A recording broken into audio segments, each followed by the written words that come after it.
સંસ્કાર નહીં આપો તો પ્રમુખ સ્વામી મહારાજે આ વાત કરી છે કે સંપત્તિ અને સંતતિ બે ખોવાનો વારો આવશે. એ સંસ્કારમાં પ્રથમ વાત આપણે આ કરીએ છીએ કે માતા પિતા તરીકે તમારે ઘરે વાણી અને વર્તનના વિવેક જોશે. તમે ગમે તેમ બોલો, ગમે તેમ વર્તો, ન ચાલે. 1996ની સાલમાં પ્રમુખ સ્વામી મહારાજ અમેરિકા ધર્મયાત્રાએ પધારેલા. અમે બધા સંતો એમની સાથે હતા. અમે સંતો ત્યાં ફેમિલી શિબિર કરતા હતા. ત્યાં ન્યુયોર્કમાં એક ફેમિલી શિબિરમાં અમે સંતો હતા. ત્યાં બાળકોને એક ફોર્મ અમે ભરાવતા હતા કે what you like about your parents and what you don't like about your parents.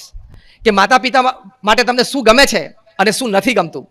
આ ફોર્મ ભરાવવા પાછળનો હેતુ એટલો હતો કે આપણને ખબર પડે કે બાળકોના મનમાં માતા પિતા વિશે શું વિચારો ચાલે છે.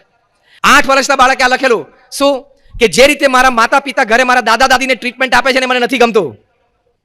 નાઉ ચેક યોર સેલ્ફ.